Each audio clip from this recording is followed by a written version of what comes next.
Hanap mo ba ay authentic Chinese food kaso malayo ka sa Binondo? Tara, silipin natin ang Funglan Garden dito lang sa Banawe.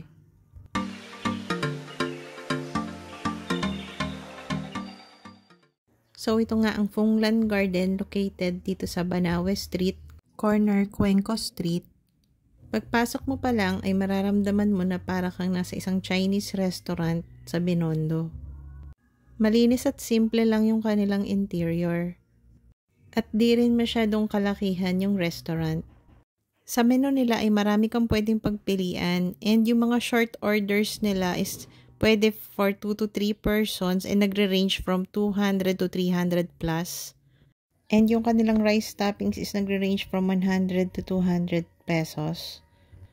Marami ka ring choices dito from rice toppings, dim sums, soups, noodles, and meron din silang mga juices, iba't ibang klaseng beverages, and desserts. Ito yung isang nagustuhan ko, yung hakaw nila. And itong in-order ko, yung asado wonton mami na punong-puno ng sahog. Kita nyo naman, siksik na siksik siya sa laman. Ito naman kay Habi, yung fish fillet with tausi. Masarap din, natikman ko rin. And yung kanyang yang chow fried rice na masarap and hindi siya dry.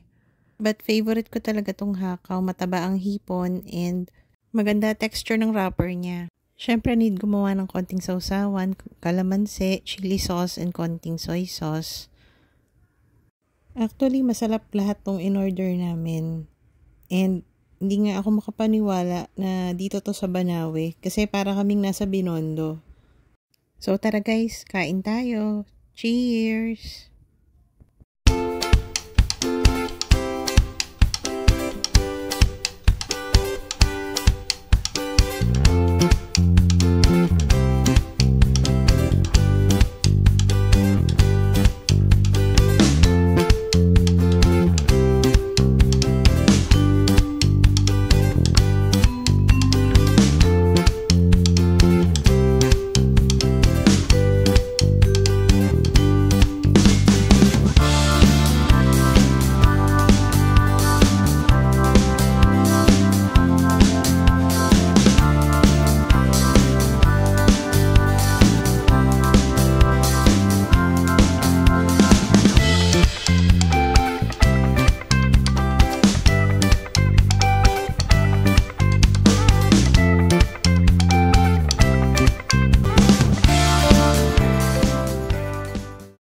Masasabi ko na sobrang nga naming na-enjoy yung pagkain namin ni Habi sa Funglan Garden.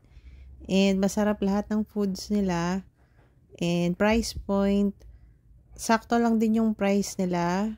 And yung serving is, marami naman yung serving nila and hindi ka mabibitin. So nakita nyo naman na masarap lahat. So yan nga ang resulta, ubos lahat. And of course, yung natirang hakaw, kakainin ko pa rin yan.